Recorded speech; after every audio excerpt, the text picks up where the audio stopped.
Kız canımdan çok sevdiğim Erzurum, çaresiz dişime sıktım gidiremem.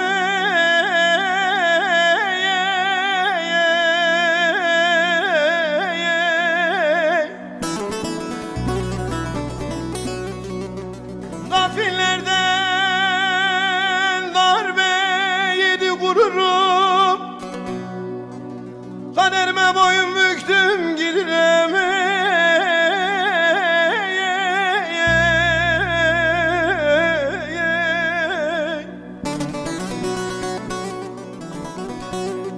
Oğul gafiller